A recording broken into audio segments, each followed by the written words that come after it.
ॐ गणानां त्वा गणपतिगुं हवामहे कविं कवीनामुपमश्रवस्तमं ज्येष्ठराजं ब्रह्मणां ब्रह्मणस्पद आनशृण्वन्नोदिभिस्सीदसादनम् ॐ श्रीमहागणपतये नमः। ॐ सहस्रशीर्षा पुरुषः सहस्राक्ष सहस्रपात् स भूमिं विश्वतो वृत्वा अत्यतिष्ठद्दशाङ्कुलं पुरुष एवेतकुं सर्वं यद्भूत यच्च भव्यम् उतामृतत्वशेषाणः यतन्नेनातिरोगति एतावानस्य महिमा अतो जायागुश्च पुरुषः पादोऽस्य विश्वभूतानि त्रिपादस्यामृतं द्विवे त्रिपादूत्व उदय पुरुषः पादोऽस्येह भवात् पुनः तत्तो विश्वं व्यक्रामत् शासनानशने अभि तस्मात् विराड जायत विराजो अधिपुरुषः स जातो अत्यरिच्यत पश्चाद्भूमिमतो पुरः यत्पुरुषेण हविषा देवा यज्ञमतन्वत वसन्तो अस्यासीदाज्यं ग्रीष्माहित्मा शरदभिः सप्तास्यासन् परितयः त्रिसप्त समिदकृताः देवा यद्यज्ञं तन्वाणाः अपत्नन् पुरुषं पशुं तैयज्ञं वर्गिषि प्रोक्ष पुरुषं जातमग्रतः तेन देवा अयजन्त साध्या ऋषयश्च ये तस्मात् यज्ञा सर्वभूतः संवृतं पृषदाज्यं पशुगुस्ताकुश्चक्रे वायव्यान् आरण्यान् द्राव्याश्च ये तस्मात् यज्ञा सर्वभूतः ऋचः समानि जग्निरे चन्तागुंसि जग्निरे तस्मात् यजोस्तस्मात् अजायत तस्मात्श्वा अजायन्त एके चोभयात् ततः गावो जग्निरे तस्मात् तस्मात् आजावयः यत्पुरुषव्यदधुः कथिता व्यकल्पयन् मुखं किमस्य कौ बाहु कावूरुपादमुच्येते ब्राह्मणोऽस्य मुखमासीत् बाहुराजन्यकृतः ऊरु तदस्य यद्वैश्यः पद्भ्यागुं शूद्रो अजायत चन्द्रमा मनसो जातः चक्षो सूर्यो अजायत मुखातीन्द्रश्चाग्निश्च प्राणात् वायुरजायत नाभ्या आसीतन्तरिक्षं शीर्ष्णोद्यौ समवर्तत पद्भ्यां भूमेर्देशश्रोत्रात् तथा लोकागुम् अकल्पयन् वेदागमेतं पुरुषं महान्तम् आदित्यवर्णं तमसस्तु पारे सर्वाणि रूपाणि विचित्य धीरः नामानि कृत्वा विवदनो यदास्ते सादा पुरस्ताद्यमुदा जकार शक्रप्रविद्वान् प्रतिशच्च दस्रः तमेव विद्वान् अमृत इह भवति नान्यः पन्था अयनाय विद्यते यज्ञेन यज्ञमयजन्त देवाः तानि धर्माणि प्रथमान्यासन् देहनाकमहिमान सचन्ते यत्र पूर्वे साध्या सन्ति देवाः ॐ नमो नारायणाय अद्यसम्भूतपृथुव्यैरसाः च विश्वकर्मण समवर्ततादि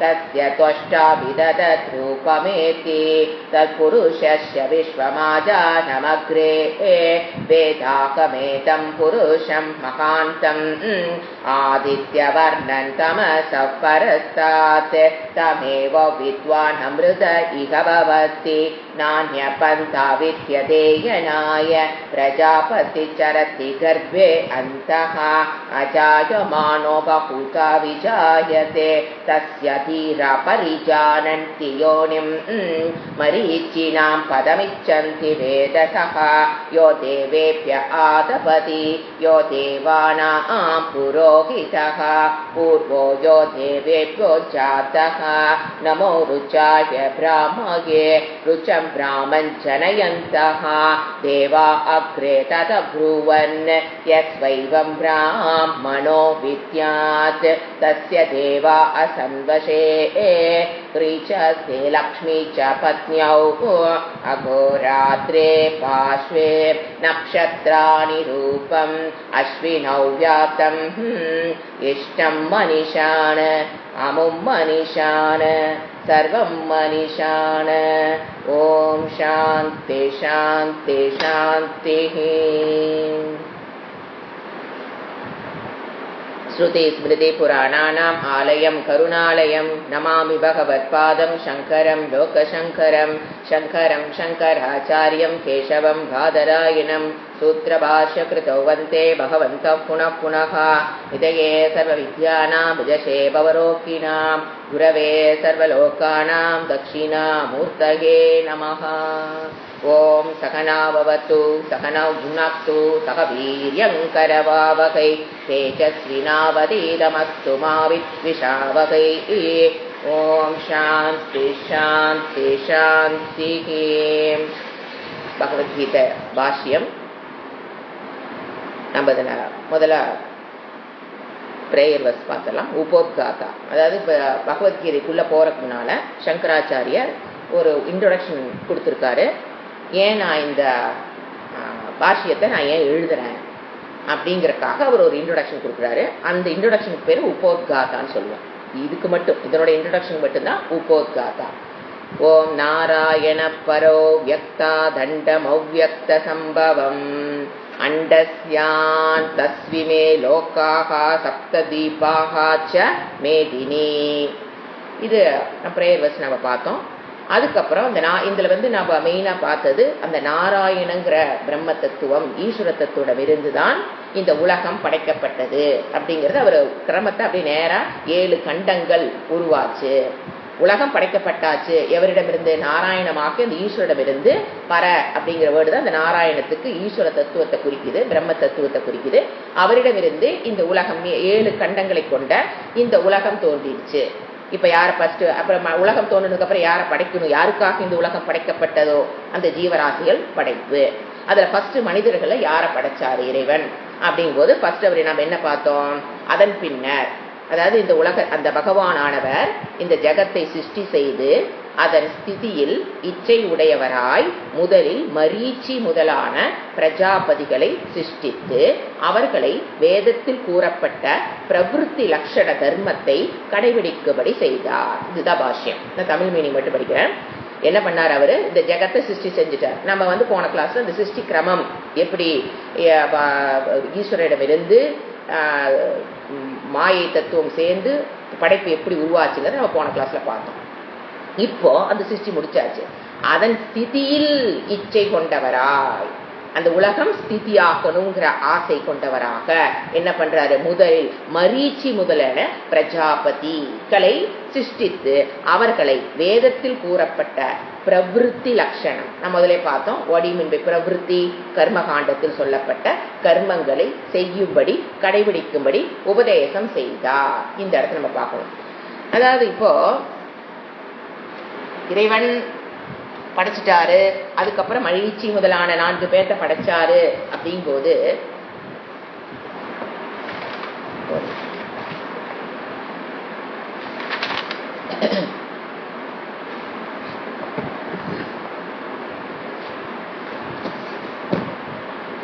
முதல்ல யாரை படைச்சாரு? மரீச்சி முதலான படைச்சாரு. இப்ப மரீச்சி அப்படிங்கிறவரு முதல்ல அவங்களை எதை செய்ய சொல்லி அந்த 4 மரீச்சி முதலான 4 பேர்த்த படைச்சார் அப்படின்னு பார்த்தீங்கன்னா கர்மகாண்டத்தினுடைய உபதேசத்தை செய்தார். எப்படி புரிஞ்சுக்கணும்? பிரவிருத்தி லட்சணமான முதல்ல 4 பேர்த்த படைச்சிட்டு என்ன பண்ணாரு, பிரவிற்த்தி லட்சணத்தை என்ன பண்ணாரு, உபதேசம் செய்தார். அப்படின்னா எதை உபதேசம் பண்ணியிருக்காரு, முதன்னு இறைவன் கர்மகாண்டம். பிரவிற்த்தி லட்சணத்தை உபதேசம் பண்ணார், கர்மகாண்டம். அப்ப கர்மகாண்டத்துல என்னென்ன சொல்லியிருப்பார் நீங்க நினைக்கிறீங்க? கர்மகாண்டத்தில் என்னென்ன இருக்கோ அப்படிதான் எல்லாமே சொல்லியிருப்பார். அப்ப கர்மகாண்டத்துல என்னென்ன விஷயங்கள் இருக்குன்னு ஒரு கிளான்ஸ் பார்த்துட்டு எதை ஒரு உபதேசம் பண்ணியிருக்காரு, இறைவன் உபதேசம் செய்தது என்னென்ன, கர்மகாண்டத்துள்ள விஷயங்கள் அனைத்தும் இறைவன் தான் உபதேசம் செய்தார். ஃபர்ஸ்ட் கர்மத்துல, அது கர்மகாண்டத்துல என்னென்ன இருக்கு, நித்திய கர்மம், வாட் ஆர் த கம்பல்சரி கர்மா, எது நித்தியமா செய்யப்பட வேண்டிய கர்மம், கர்மம்னா கடமை. அடுத்தது நைமித்திக கர்மம், அதை அங்க உபதேசம் பண்ணார். மரீச்சி முதலான பிரஜாபதிகளுக்கு என்ன பண்ணாரு, நைமித்திகம்னாங்க நித்தியம்னா டெய்லின்னு எடுத்துக்கலாம், கம்பல்சரி கர்மம்னு எடுத்துக்கணும்.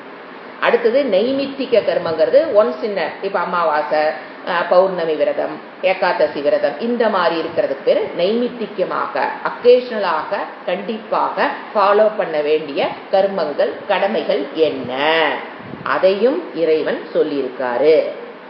அதுக்கப்புறம் பிராயச்சித்த கர்மம், அதாவது பிராயச்சித்தனா நம்ம ஒரு கஷ்டம் வரும்போது அந்த கஷ்டத்திலிருந்து அதை கொஞ்சம் குறைச்சிக்கிறதுக்கு உண்டான பிராயச்சித்த கர்மங்கள்.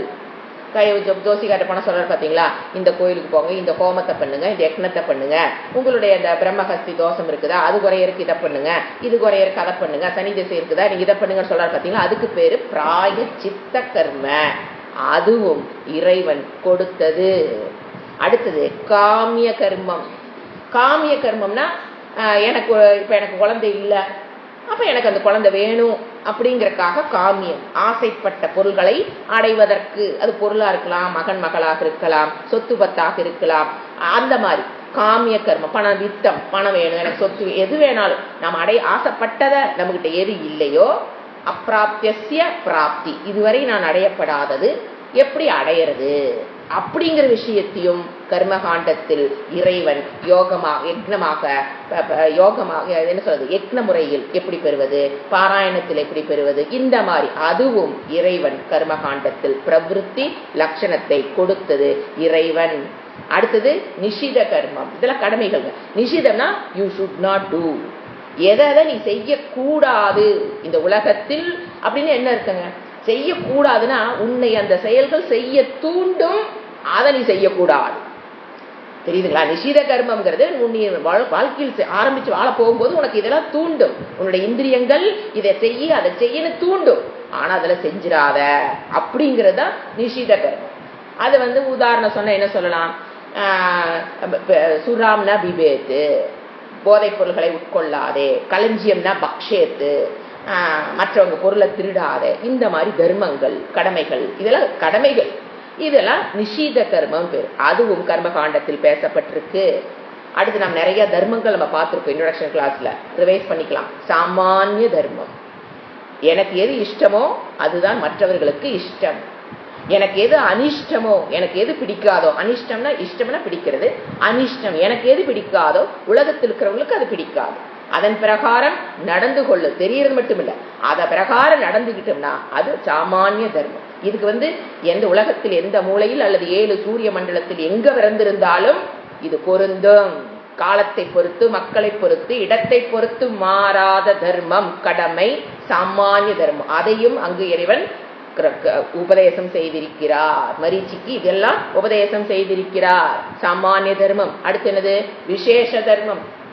இது இடத்துக்கு தகுந்த மாதிரி, ஆளுக்கு தகுந்த மாதிரி, ஊருக்கு தகுந்த மாதிரி என்ன ஆகும், காலத்துக்கு தகுந்த மாதிரி சில விசேஷ தர்மங்கள் மாறும். ஃபார் எக்ஸாம்பிள், அது சுவாமிஜி அடிக்கடி கொடுக்குறது, நம்ம ஊர்ல நாம லெஃப்ட் ஹேண்ட் சைட் போறோம் அப்படின்னா அமெரிக்கா போனா ரைட் ஹேண்ட் சைட் போறோம் டிரைவிங்.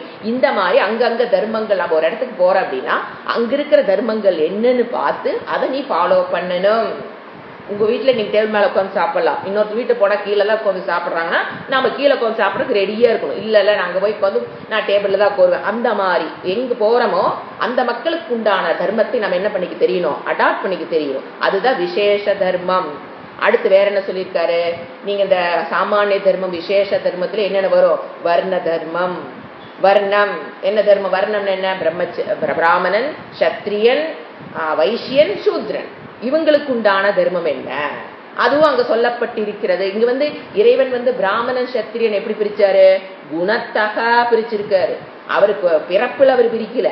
குணத்தில் ஒருவன் சத்துவகுண பிரிடாமினா இருந்தா அவன் என்ன வேலை செய்யறான்? பிரிடாமினன்ட் 70%, மற்ற ரெண்டும் 30-20-10 அந்த மாதிரி வச்சுக்கோங்க. பிரிடாமினா ஒருத்தனுக்கு சத்துவகுண பிரிடாமினா இருந்தா அவன் உன்னை வேதத்தை ஓதுதல், கற்றுக்கொள்ளுதல், மற்றவங்களுக்கு அது சொல்லி தரதுங்கிறது அவனுக்கு அது கடமையாக இறைவன் விதித்திருக்கிறார். இஃப் யூ ஆர் அ பிராமண with Guna, not by birth. If you are அ சக்திரிய குணம், ரஜோகுண பிரிடாமினா உன்னுடைய சுபாவத்தின் பிரகாரம் நீ பிறந்திருந்தாய் என்றால், ஏன்னா ஹூ டிசைட்ஸ்?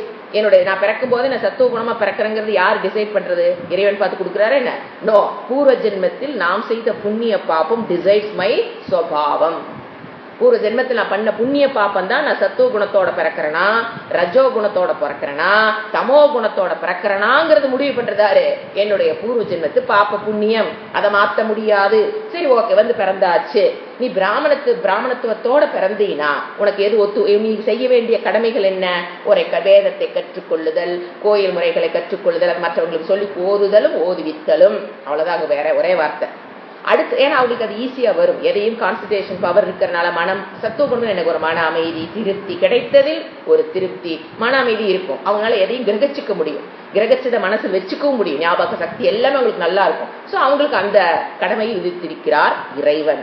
அடுத்து நீ பிறக்கும் போதே ரஜோகுண பிரிடாமினா பிறந்திருந்த, சத்துவ குணம் கொஞ்சம் கம்மியா இருந்தது அப்படின்னா நீ உனக்கு யூ ஆர் குவாலிஃபைடு ஃபார் நாட்டு மக்களுடைய சேவை செய்யறக்கோ, நாட்டு மக்களை பாதுகாக்கிறக்கோ உனக்கு அது தொழில் கடமையாக இறைவன் கொடுத்தது. இந்த போலீஸ், ஆர்மி அந்த மாதிரி சத்திரிய குண பிரிடாமினா இருக்கிறவங்க அது அவங்களுக்கு கடமையாக இறைவன் கொடுத்தது.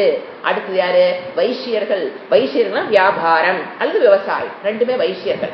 ஒரு இடத்துல இருந்து பொருளை உற்பத்தி பண்றது அல்லது ஒரு இடத்துல கிடைக்கிற பொருளை இன்னொரு இடத்துல கொடுத்து பண்ற மாற்றம் பண்றது. அது வந்து யாரு? ரஜோகுண பிரிடாமினன்ட் தான். ஆனா அதை ஒட்டிக்கிட்டு யாரு இருப்பா? தமோகுண பிரிடாமினன்ட், அடுத்தடுத்து தமோகுணமா இருக்கும். அப்படி இருக்கிறவங்க வைசியர்கள். அவருடைய பெர்சன்டேஜ் பாத்தீங்கன்னா எப்படி இருக்கும்? 70% பாத்தீங்கன்னா ரஜோகுணம் தான் இருக்கும். சத்திரியர்களை போல வைசியர்களுக்கு ரஜோகுணம் தான் பிரிடாமினன்ட். ஆனா அந்த 20%ல மாறும். வைசியர்களுக்கு 20% எது இருக்கும்? தமோ குணம் இருக்கும். 10% தான் சத்தோ குணம் இருக்கும். அப்படி இருக்கிறவங்க இந்த கடமைகள் அவர்களுக்கு இறைவன் பிரித்து கொடுத்திருக்கிறார். அடுத்தது சூத்ரன். சூத்ரன் என்பது பிரிடாமினன்ட் தமோ குணம். 70% பக்கமா அவங்க என்னதான் இருக்கும்? தமோ குணம். போது பிறவியிலே அப்படி பிறக்கும் போது அவங்களால மூளையை சிந்திச்சு ஒன்னுக்கு முடிவெடுக்கிறதோ ஒரு அந்த சக்தி அவங்களுக்கு குறைவு. அப்ப அவங்களுக்கு எது நல்லா வரும்? பிசிக்கல் ஒர்க் நல்லா ஸ்ட்ராங்கா இருப்பாங்க. அப்போ மற்ற 3 பேர்த்துக்கும் அவர்கள் பிசிக்கல் ஒர்க்கை செய்து கொடுக்கிறதுங்கிறது இந்த ஏற்பாடுகள். இந்த குணத்தக நீ பிறந்துட்டீன்னா உனக்கு இந்த ஜாப் அப்படிங்கிற கடமையை கொடுத்திருக்கிறார் கர்மகாண்டத்தில் இறைவன். இது என்னது? வர்ணத்துக்கு தகுந்த மாதிரி கடமைகள். இதுவும் அங்க கர்மகாண்டத்தில் உபதேசம் செய்யப்பட்டிருக்கு. அடுத்தது ஆசிரம தர்மம். இது இண்டிவிஜுவல் லைஃப். இப்ப இண்டிவிஜுவல்னா என்னது? ஸ்கூல் கோயிங் ஏஜ் வரைக்கும் நீ உனக்கு கடமை என்ன? படித்தல் படித்தல் படித்தல். எளிமையான வாழ்க்கை.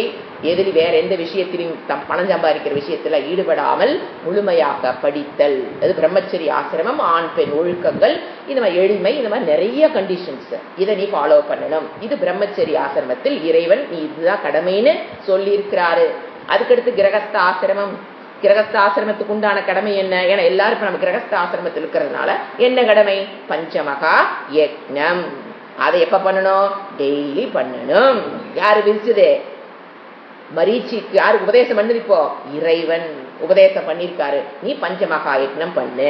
என்னது? ரிஷி யக்ஞம்.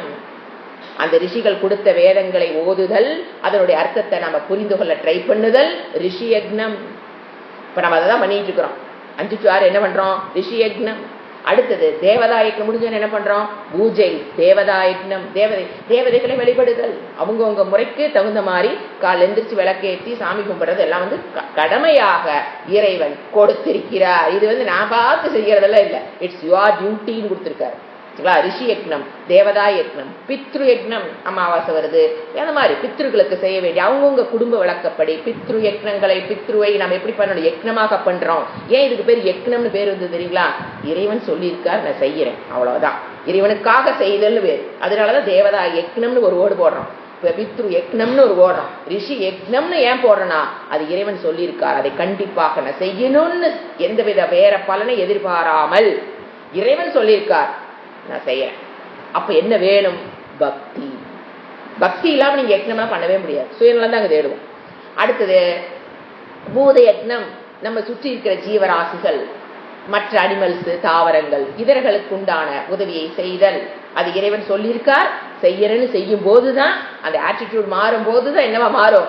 யக்னம், பூத யக்னம். அடுத்தது நர யக்னம், யக்னம். நம்மை சார்ந்த மனித ஜாதி, நம்மளோட பிறந்த அல்லது அதாவது நம்ம மனிதர்களுக்கு, மற்ற மனிதர்களுக்கு உதவி செய்தல். அப்ப மற்ற மனிதர்களுக்கு உதவி செய்யணும். வீட்டுக்கு உங்களுக்கு எல்லாம் செய்யற பேர் கடமை. யாருக்கு கொடுத்தோம்? நேற்று கூட ஒருத்தர் சொன்னாங்க, நீங்க சொன்னதுக்கு அப்புறம் நான் வந்து சாப்பாடு செஞ்சு கொண்டு கொடுத்தேன், I very happy about that. செஞ்சு பாருங்க, அப்பதான் அந்த சுகம் என்ன நமக்கு தெரியும். அப்போ இந்த மாதிரி நம்ம யாருனால வந்து திருப்பி ரிட்டர்ன் பண்ண முடியாதோ அவங்களுக்கு போய் உதவி செய்தால் எந்த அளவுக்கு உங்க பினான்சியல் ஸ்டேட்டஸ் ஒத்து வருமோ, காலத்தையும் எனர்ஜியையும் மற்றவர்களுக்கு கொடுக்கணும். there is no need of வித்தம், பணத்தை கொடுங்கிற கான்செப்டே கிடையாது. காலத்தையும் நேரத்தையும் உழைப்பையும் மற்றவர்களுக்கு கொடுக்கணும். அதுதான் மற்ற மனிதர்களுக்காக. அதுக்காக காலையிலிருந்து சாயங்காலம் வரைக்கும் அதையே பண்ணிட்டு இருக்குன்னு சொல்லக்கூடாது. அதுவே நம்ம ஏதாவது எதுலையும் ஓவரா போகக்கூடாது, மிதமான. அதுக்குன்னு ஒரு காலம், அதுக்குண்டான உழைப்பை கொடுத்து ஷேர் பண்ணணும். நம்மளுடைய காலத்தை மற்றவர்களுக்கு ஷேர் பண்ணணும், உழைப்பை ஷேர் பண்ணலாம். மேல பணம் வசதி இருக்கிறவங்க வசதியை கொடுக்குறோம். இதெல்லாம் என்னது? யக்னம். இதெல்லாம் என்னது? இறைவன் கர்மகாண்டத்தை கொடுக்கும் போதே மரீச்சி முதலானவங்கிட்ட கிராகையா மாச உபதேசம் பண்ணியிருக்காரு. இதெல்லாம் இறைவன் இதெல்லாம் பண்ணணும் அப்படின்னு. இப்ப என்னது அடுத்து? என்னது? என்னன்னா இது பார்த்துட்டோம். ஆசிரமம் ஃபர்ஸ்ட் பிரம்மச்சரிய ஆசிரமம், அடுத்தது கிரகஸ்த ஆசிரமத்துல என்ன பண்ணணும், அதுக்கு அடுத்தது வானப்பிரஸ்த ஆசிரமம். ஒரு அளவுக்கு குழந்தைகளா பெற்று வளர்த்து அவங்களுக்கு எல்லாம் கல்யாணம் பண்ணிட்டு அப்படின்னா அவங்க பொறுப்புல ஒப்படைச்சிட்டு நாம் இந்த வேதாந்தத்தை படிக்கிறதுக்கு உண்டான வாழ்க்கைக்கு வந்துடணும். அந்த 50-60 ஆகும்போது 50-40-50ல பொறுப்புகளை ஒப்படைச்சிட்டேன்னா இறைவன் எதிர்பார்ப்பது நீ இந்த வேதாந்தத்துக்கு வந்துரு. அவங்க பின்னாலேயே போயிட்டு பொறுப்புகளை சாவி கொத்த எதையும் நான் கொடுக்க மாட்டேன்னு சொல்லி பொறுப்புகளை நானே வச்சுக்கிட்டு உட்கார்ந்துருந்தேன்னா இது வரைக்கும் நமக்கு காலம் ஒத்துழைக்காது. நம்ம அதுக்கு பின்னாலே போக வேண்டியதுதான். அது இறைவனோட கணக்கு அது அல்ல. அடுத்தது 4வது சந்நியாச ஆசிரமம். சந்நியாசங்கிறது இந்த கற்றுக்கொள்ளுங்கிறதுக்காக கடமைகளை துறத்தல். நான் வேதத்தை கற்றுக்கணும், வேதாந்தத்தை கற்றுக்கணுங்கிறதுக்காக அவங்க கடமைகளை திறந்துட்டு வரலாம். அது வந்து சந்நியாச ஆசிரமம். அது வந்து பாத்தீங்கன்னா பிரம்மச்சரிய ஆசிரமத்திலிருந்தும் வரலாம், ஸ்கூல் கோயிங் ஏஜ் சொல்றீங்களா அதுல இருந்து, அல்லது கிரகஸ்த ஆசிரமத்திலிருந்தும் சன்னியாசம் எடுத்துக்கலாம் கணவன் மனைவி ஒத்து வந்தா. அடுத்து வானப்பிரஸ்த ஆசிரமத்திலும் கணவனுக்கு மனைவி ஓகே சொல்லி மனைவிக்கு கணவன் ஓகே சொன்னா வானப்பிரஸ்தத்திலிருந்து சன்னியாசம் வரலாம். கற்றுக்கொள்வதற்காக எடுத்துக்கிறது பேரு விவிதிஷா சந்நியாசம். விவிதிஷா ஞாத்தும் இச்சுகு. விவிதிஷாங்கிறது என்னது? ஞாத்தும் இச்சுகு. அதுக்காக கற்றுக்கணுங்கிற ஆசைப்பட்டு சந்நியாசம் எடுத்துக்கலாம். இன்னொரு சன்னியாசம் இருக்குது வித்வத். வித்வத் சந்நியாசம் அப்படின்னு பாத்தீங்கன்னா கிரகஸ்த ஆசிரமத்திலிருந்து ஞானத்தை பெற்றதுக்கு அப்புறம் அவங்க சன்னியாசம் எடுத்துக்கிட்டாங்க, ஞானத்தை பெற்றதுக்கு அப்புறமும் சந்நியாசம் எடுத்துக்கலாம். அது பேரு வித்வத் சந்நியாசம். மெயினா இதுதான். இந்த கர்மம் இது மாதிரி சந்நியாச ஆசிரமம் இதெல்லாம் யாரு கொடுத்திருக்கா? இறைவன் உபதேசம் செய்தது. இது எங்க இப்ப நம்ம சப்ஜெக்டுல என்ன சொல்றாரு? மரீச்சி முதலான பிரஜாபதிகளுக்கு கர்ம பிரவிருத்தி மார்க்கம். இதெல்லாம் என்னது? இப்ப நம்ம படிச்சதெல்லாம் என்னது? இப்ப நம்ம சொல்லிட்டு வந்ததெல்லாம் என்னது? பிரவிருத்தி மார்க்க லட்சணம். அதன் மூலியமாக என்ன பண்ண, அதுக்கப்புறம் இதன் மூலியமாக அவர் கணக்கு என்ன இதெல்லாம் சொல்லி உன்னுடைய புருஷார்த்தம் என்னென்ன புருஷார்த்தத்தை நீ நிறைவேற்றிக் கொள்ளலாம். இப்ப நான் சொன்ன பிளான்ல தர்ம அர்த்த காம. what do you mean by புருஷார்த்தம்? புருஷேன அர்த்தியதேதி புருஷார்த்தம். ஒவ்வொரு மனிதனும் தேடுவது அந்த புருஷேன அர்த்தியம். ஒவ்வொரு மனிதனும் எதை தேடுகிறானோ அது இங்க கிடைக்கும். என்னென்ன? 4 புருஷார்த்தத்துல 3 புருஷார்த்தங்களை நாம இங்கு பெறலாம். 3 புருஷார்த்தங்கள். ஃபர்ஸ்ட் என்னது? தர்மம். நாம இதுல இருந்து ஆரம்பிக்கலாம். அப்ப விளக்கும் போது ஃபர்ஸ்ட் அர்த்தத்திலிருந்து வந்தா ஈஸியா இருக்கும். அர்த்த புருஷார்த்தம். ஃபர்ஸ்ட் புருஷார்த்தம் என்ன? அர்த்த புருஷார்த்தம்னா ஃபர்ஸ்ட் நம்ம மனிதன் எதை தேடுவான்? பேசிக் நெசசிட்டிஸ் ஆஃப் லைஃப். உணவு, உடை, இருப்பிடம். அதுக்குண்டான மார்க்கங்களை இங்கு, அதாவது அதற்குண்டான வழிமுறைகள் எப்படி தேடணும், தர்மத்தோடு எப்படி தேடணும் தான் இங்க இருக்கே தவிர பிசிக்ஸை படிச்சு பிசிக்ஸ் மாஸ்டர் எப்படி ஆவறதுன்னு இங்க சொல்லித்தரப்படவில்லை. அந்த அர்த்தத்தை சம்பாதிக்கும் போது என்ன தர்மத்தோடு நீ சம்பாதிக்கணும், அர்த்தம் தேடுவது, அதற்கு அது ஒரு தேடுதல். அது இங்கு ஒரு தேவதா வழிபாடுகள் மூலியமாக எப்படி நமக்கு இந்த பேசிக் நெசசிட்டிஸை பெறுவது, அதில் எப்படி தர்மத்தோடு பெறணும், என்னென்ன கண்டிஷனோட நீ அந்த பேசிக் நெசசிட்டிஸை பெறணும் அப்படிங்கிறது இங்க சொல்லப்பட்டிருக்கு. பட் மணி ஏர்னிங் டெக்னிக்கெல்லாம் இங்க சொல்லி தரப்படவில்லை. என்ன எப்படி டீச்சர் ஆகிறது, எப்படி இன்ஜினியர் ஆகிறது, எப்படி அப்படி அல்ல. அந்த பேசிக் நெசசிட்டிஸை நீ ஃபில் பண்ணும் போது என்ன ஆட்டிடியூட்ல இருக்கணும், வாட் ஆர் த தர்மம் யூ ஹாவ் டு ஃபாலோ, அதுதான் அர்த்தம். அடுத்தது மனிதனோட தேடல் எதுக்கு, அர்த்தத்தை உணவு உடை இருப்பிடம் நம்ம அடைஞ்சோன்ன நம்ம மனிதன் திருப்தி அடைவது கிடையாது. உடனே என்ன பண்றோம், அதுல இன்னும் கொஞ்சம் டேஸ்ட், இன்பம், எக்ஸ்ட்ரா இன்பத்தை மனிதன் சுபாவமாகவே தேடுகிறான். ஒரு உணவில், உணவுங்கிறது பேசிக் நெசசிட்டி, அதுல கொஞ்சம் லக்ஸூரி. உடைங்கிறது பேசிக் நெசசிட்டி, அதுல கொஞ்சம் லக்ஸூரி. இருப்பிடம்ங்கிறது பேசிக் நெசசிட்டி, அதுல கொஞ்சம் லக்ஸூரி தேடுறோம். பாத்தீங்களா, அந்த லக்ஸூரியை தேடுதல் மனிதனுடைய சுபாவம். அதையும் எப்படி அடைவதுங்கிற மெத்தடு அங்கு யக்னங்கள், ஹோமங்கள், பாராயணத்தில் இறைவன் சொல்லித்தான் இருக்கிறாரு. அது எப்படி பெறுதல், லக்ஸூரியை நீ எப்படி பெறலாம் அப்படிங்கிறதும் அது தவறு கிடையாது. அதையும் நீங்க என்ன பண்ணலாம், வேண்டி பெறலாம். என்ன கணக்கு நான் சொல்றேன், இது எல்லாம் இத்தனை கொடுக்கிறாரே அப்படின்னா கொடுத்து என்ன பண்றாரு, அடுத்தது தர்மம். மூணாவது புருஷார்த்தம் என்ன, ஃபர்ஸ்ட் அர்த்த புருஷார்த்தம், பேசிக் நெசசிட்டிஸை எப்படி தேடணும். அடுத்தது தர்ம அர்த்த, அது அர்த்தக்கு அடுத்தது காம, காம புருஷார்த்தம். ரெண்டாவது பேர் காம. காமம்னா லக்ஸூரியை தேடுவது, காம புருஷார்த்தம்னா லக்ஸூரி. அதாவது பேசிக் நெசசிட்டிஸ் விட்டுட்டு நெசசிட்டிஸுக்கு அர்த்த புருஷார்த்தம், அதை கொஞ்சம் லக்ஸூரியா தேடணும்னா அதுக்கு பேர் காம புருஷார்த்தம். அதே உணவு உடை இருப்பிடத்துல ஆச்சுங்களா. அடுத்தது புண்ணியம்.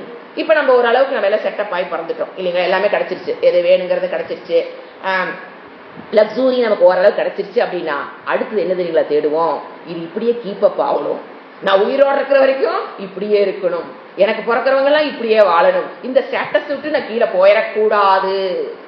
அப்படிங்கும் போது ஆட்டோமேட்டிக்கா அந்த பயம் மனதுக்குள்ள வரும். ஐயோ இப்ப கிடைச்சதுல நம்மளுக்கு போயிருமா, மனசுக்குள்ள வருதா இல்லையா பயம்.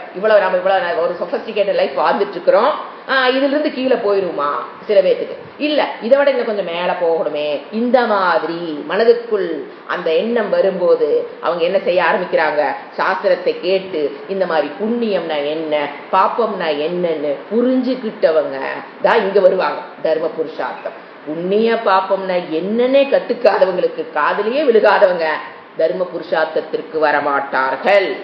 ஏதோ யார் மூலியமா, பெரியவர்கள் மூலியமாகவோ ஏதோ ஒரு மூலியமாக அவங்க எதை கேட்டிருப்பாங்க, புண்ணியம், இது பாப்பம், இது பண்ணணும், இது பண்ணா நல்லா இருக்கலாம், இது பண்ணுனா ஐயோ பாப்பம் செய்யக்கூடாது, இந்த மாதிரி ஓரளவுக்கு. இது யார் சொன்னா, புண்ணிய பாப்பத்து சாஸ்திரத்தில் சொல்லப்பட்ட விஷயங்களை ஓரளவுக்கு காதுல கேட்டதுக்கு அப்புறம் அவங்க எங்க வந்துருவாங்க, தர்ம புருஷார்த்தம் தேடுதல். இது பாராயணம் பண்ணலாமா, இந்த கோயிலுக்கு போலாமா, இதை தானம் பண்ணலாமா, இதை பண்ண அதை பண்ணினா தர்மம் வருமா. தர்மம்னா என்னங்க, புண்ணியத்தை தேடுதல். ஒரு மனிதன் எதை தேட ஆரம்பிக்கிறான், புண்ணியம்.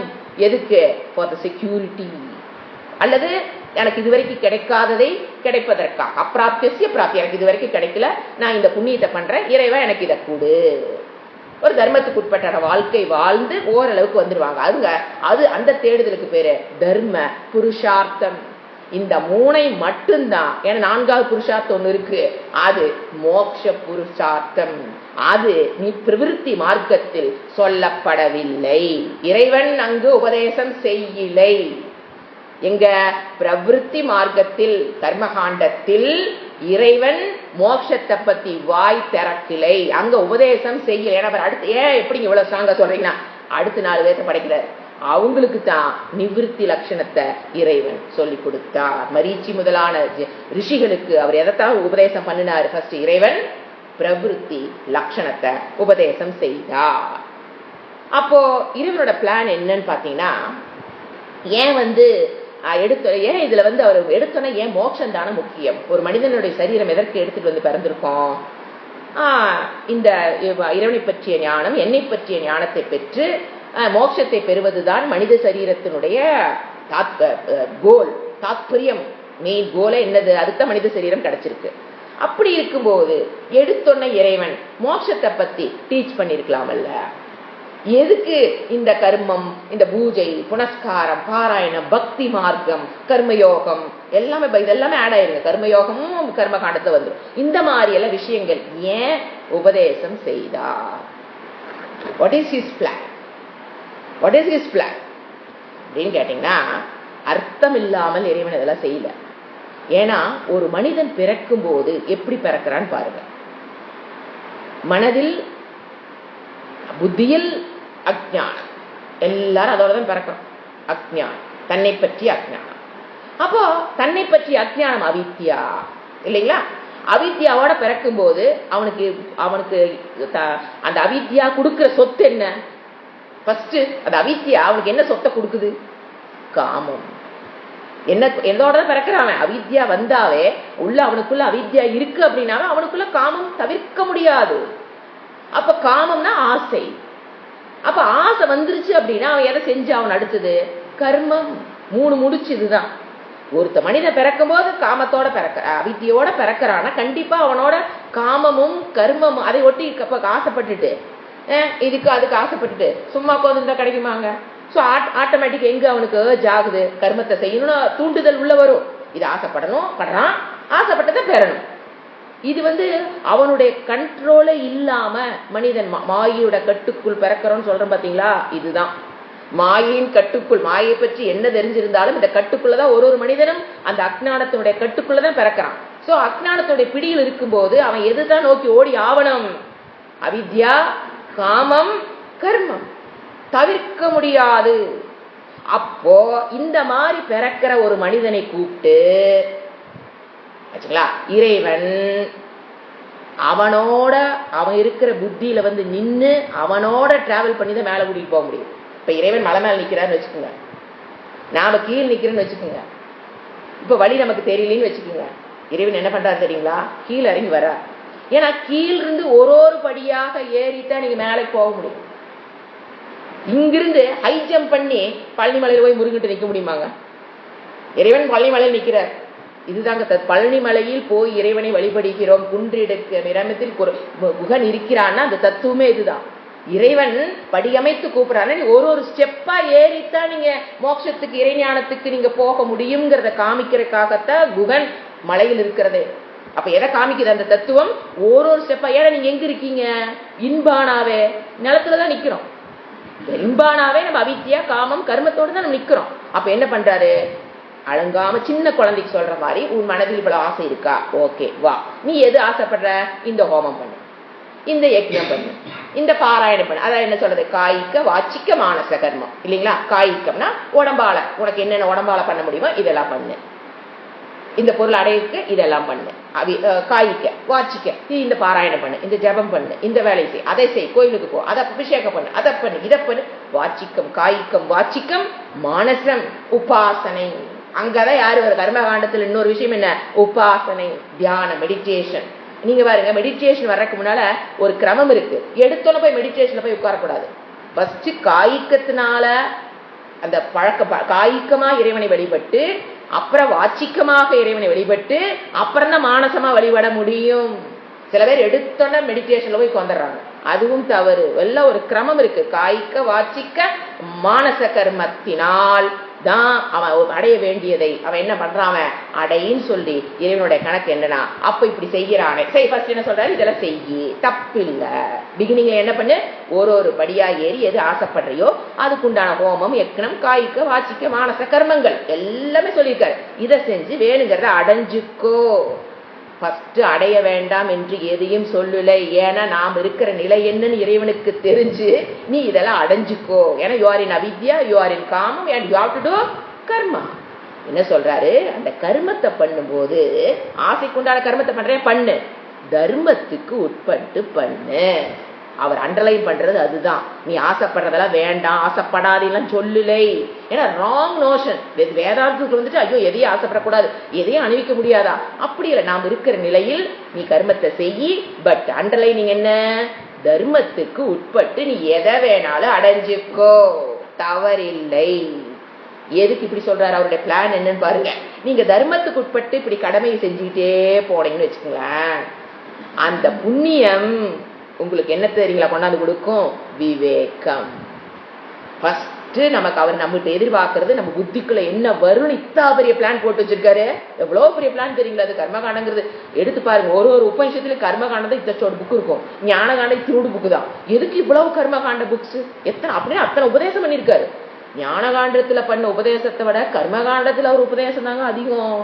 எத்தனை ஹோமங்கள், எத்தனை ஸ்டெப்பு, ஜெய்மினி அப்படியே ஒன்னொன்னுக்கு சூத்திரம். ஏன்னா ஒரு பெரிய ப்ராசஸ் எப்படி மனப்பாடம் பண்ணிக்கிறது, அவர் என்ன பண்ணிட்டாரு, எல்லாம் சூத்திரம் 10 சூத்திரத்தை மனப்பாடம் பண்ணு, இந்த ஹோமம் பண்ணிடலாம். ஏன்னா அப்பதான் ஒரு சூத்திரம் முடிஞ்சிருச்சா, டிக்கு, அடுத்த வேலை, அடுத்த டிக்கு, இப்படி முடிக்கிறக்கா அவ்வளவு பெரிய ஹோமங்கள், யக்னங்கள், அஸ்வமேத, இதெல்லாம் எவ்வளவு பெரிய இது. எல்லாம் ஏன் கொடுத்திருக்காரு? இதை நீ தர்மத்துக்கு உட்பட்டு பண்ணினா, அண்டர்லைன் பண்ணிக்கிறோம், பண்ணினா புத்தியில ஃபர்ஸ்ட் என்ன வரும்? விவேகம், பிரித்து அறிகின்ற சக்தி தானா வரும். எது நித்தியம், எது அனித்தியம் அப்படிங்கிற புத்தி ஃபர்ஸ்ட் வரும். எது கொண்டாந்து கொடுக்கும்? தர்மத்துக்கு உட்பட்டான கர்மத்தை நீ பண்ணிருந்தீனா. இல்ல நான் அதர்மத்துலதான் போய் தான் பேசுவேன், ஃப்ராடு தான் பண்ணுவேன்னா நீ போயிட்டே இருக்கலாம். தர்மத்துக்கு உட்பட்டு பண்ணு, அப்போ உனக்கு இந்த விவேகம் வரும். விவேகம் வந்ததுக்கு அப்புறம் கொஞ்சம் என்ன, அப்பதான் குரு பிராப்தி. என்ன கிடைக்கணும்? கர்மயோகம். அந்த விவேகம் வந்ததுக்கு அப்புறம் தான் என்ன பண்ணுவான்? ஒரு குருவை தேடுவான். குருட்ட வந்ததுக்கு அப்புறம் தான் அவர் என்ன சொல்லுவாரு? ஃபர்ஸ்ட் கர்மயோகம் பண்ணு, மனதில் உனக்கு இத்தனை அழுக்கு இருக்கு, அதுல இருந்து விடுபடு, சித்த சுத்தி. விவேகம் வந்ததுக்கு அப்புறம் தான் அவன் குருவை நாடனுங்கிற எண்ணமே வரும். அதுக்கப்புறம் வந்ததுக்கு அப்புறம் தான் அவர் பகவத்கீதை படி அதில் இருக்கிற கர்மயோகம், உபனிஷத்துகள் இருக்கிறதெல்லாம் படிச்சு உன்னுடைய வாழ்க்கை முறையை அது சாஸ்திரம் மாற்றி அமைக்கும். உங்களுடைய வாழ்க்கை முறையே என்ன பண்ணும்? சாஸ்திரம் மாற்றும். அதுக்கு என்ன பண்ணணும்? You must open your mind so that சாஸ்திரம் டு என்டர் அண்ட் சாஸ்திரம் தன் வேலையை செய்யும், கண்டிப்பா செய்யும். அது இறைவனோட வாக்கு. ஏங்க அப்ப சில பேருக்கு வந்து கிளாஸ்ல வந்து உட்கார்ந்தாலும் ஏன் சாஸ்திரம் அவங்ககிட்ட வேலை செய்ய மாட்டேங்குது? இது பெரிய கேள்வியா இருக்கு. உட்காந்து படிக்கிறாங்க, ஆனா ஏங்க அவங்க சாஸ்திரம் அவங்க மனசுல மட்டும் எந்த மாற்றத்தையும் உருவாக்கலைன்னா, மனதை திறந்து வைக்கணும். அப்பதானே சாஸ்திரம் உள்ள போக முடியும்.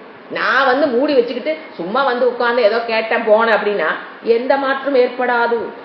You must open up your mind towards சாஸ்திரம். மனதை திறந்து வைத்தல் என்னங்க? கை திறக்கிறதுனா தெரியுது, பாக்ஸ் திறக்கிறதா தெரியுது. மனதை திறத்தல், ஸ்ரத்தா, பணிவு, நம்பிக்கை, பணிவு, வினயம். இதுதான், இது ரெண்டு இருக்கிறவங்க தான் மனதை திறக்க முடியும். குருவிடம், சாஸ்திரத்திடம் ஸ்ரத்தையுடன் பணிவுடன் உட்காரவங்க ஓப்பனப்பா இருப்பாங்க. அவங்களுக்கு சாஸ்திரம் ஈஸியா போய் ஈஸியா தான் வேலை செஞ்சுட்டு வந்துடும். அது குருவுடைய வார்த்தைகளாக இருந்தாலும் யாரு தாங்க வேலை செய்யறது?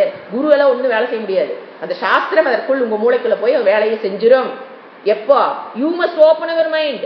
நான் பாட்டுக்கு எனக்கு இருக்கு, எனக்கு I have my own philosophy, எனக்கு இந்த உலகத்தை பற்றி தெரியும், ஏதோ ஆணவம், கர்வம், இது மாதிரி ஒரு கர்வத்தில் உட்கார்ந்துக்கிட்டு எனக்கு தெரியாது இவங்க என்ன சொல்ல போறாங்க, பெருசா எனக்கு இருக்க எக்ஸ்பீரியன்ஸுக்கு அப்படின்னு உட்கார்ந்து நான் இருக்கிற போஸ்டுக்கு, நான் இருக்கிற சம்பாரிச்சதுக்கு இந்த அகங்காரத்தில் உட்காரும் போது எதுவும் உள்ள போகாது.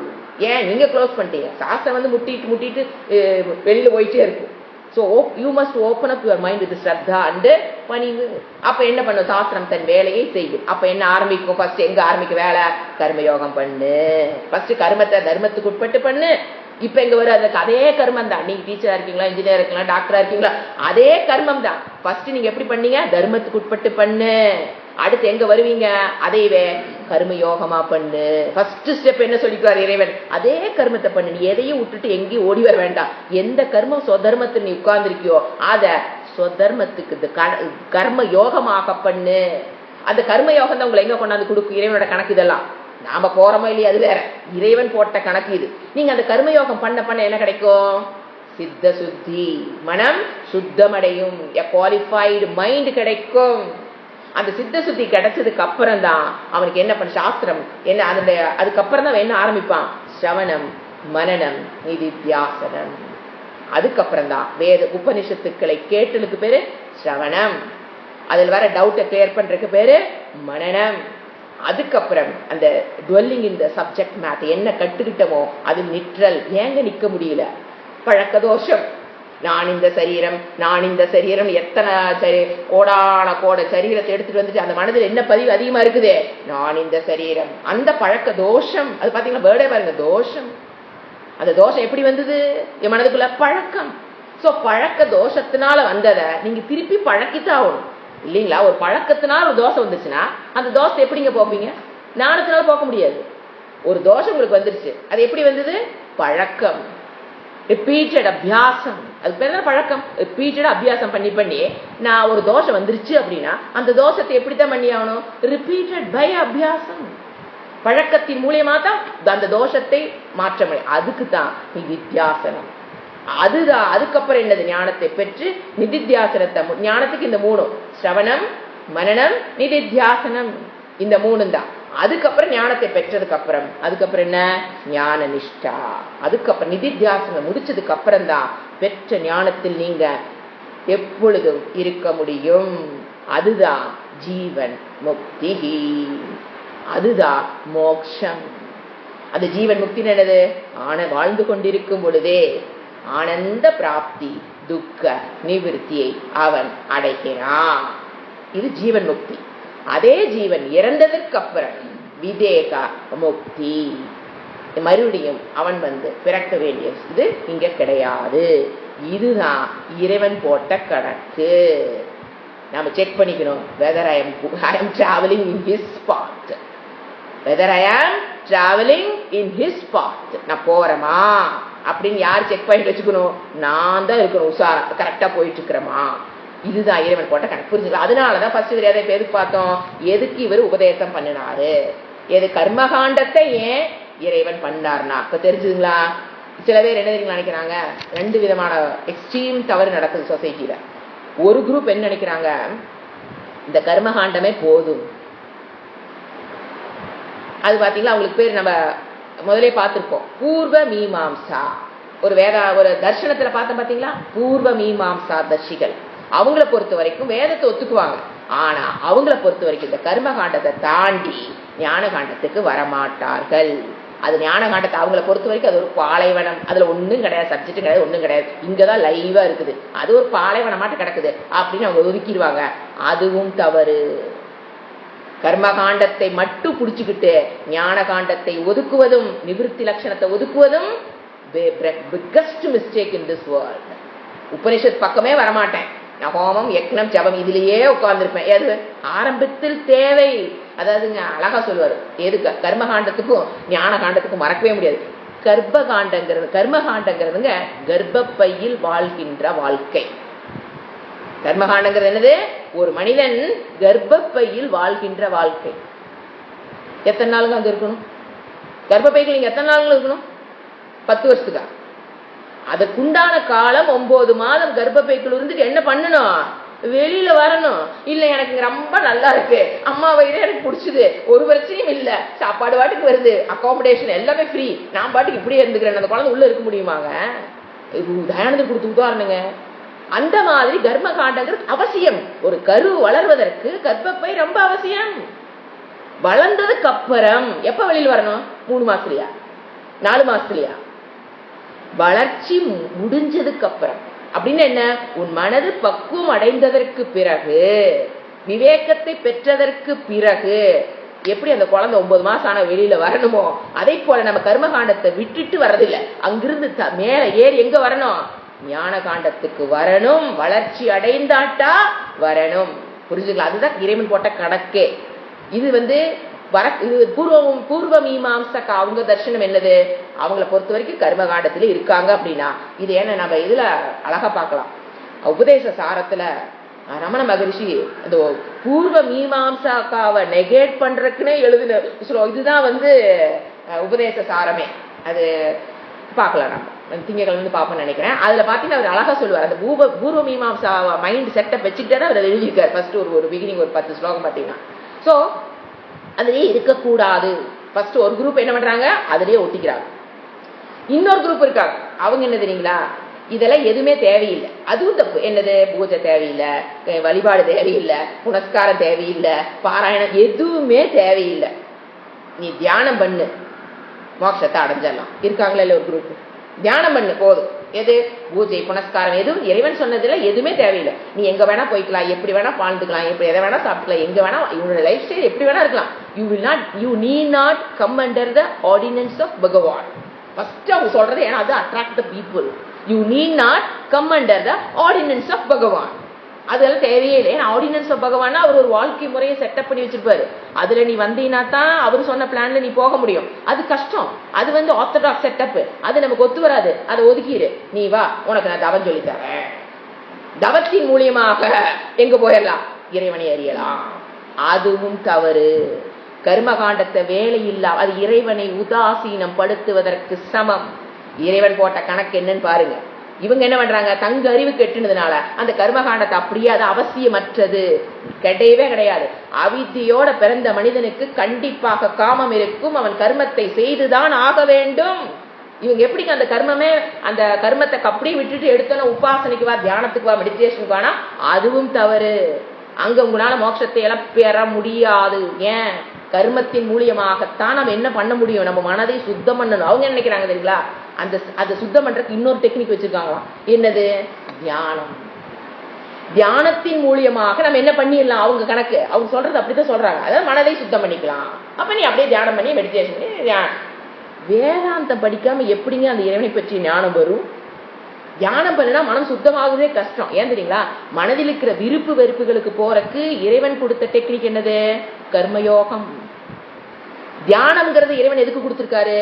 ஏகாக்கிரத சித்தம். புரிஞ்சுதுங்களா? இறைவன் பிரிச்சது கர்மயோகத்தின் மூலியமாகத்தான் விருப்பு வெறுப்புகள் இருந்து விடுபட முடியும். இரண்டு விதமான அழுக்குகள்.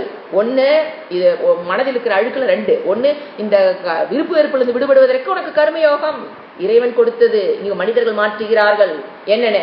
தியானத்தின் மூலியமாக நீ மனதில் இருக்கிற அழுக்குகளை வெளியேற்றி விடலாம். அப்ப இறைவன் எங்க குழப்பத்தா சொல்லி வச்சிருக்காரு. கர்மயோகம்ங்கிறது மனதில் இருக்கிற அழுக்கை போக்குவதற்கு. தியானம் வேண்டான்னு சொல்லல. தியானத்தின் மூலியமாக ஏகாக்கிரத சித்தத்தை நீ பெறலாம். ரெண்டும் அவசியம். இவங்க மனிதர்கள் இறைவனுடைய கணக்கையே மேனிப்புலேட் பண்றாங்க. Not interpretation, it is a manipulation. It's wrong. இதுவும் தப்பு, அதுவும் தப்பு. கர்மயோகத்தை கர்மகாண்டத்தை வேண்டான்னு சொல்றது தப்பு. அதாவது கர்மகாண்டத்திலே ஒட்டிட்டு இருக்கிறது தப்பு. கர்மகாண்டமே வேண்டான்னு சொல்றது தப்பு. சில குரூப் இருக்காங்க, எடுத்தொன்ன வா, எது? ஞானகாண்டம். அது பேருக்கு போய்க்கலாம். ஞானகாண்டம் எடுத்தோன்னு போய் உபனிஷத்துக்கள் வகுப்புகள் நடத்துறவான்னு கூப்பிட்டா எதுவும் புரியாது.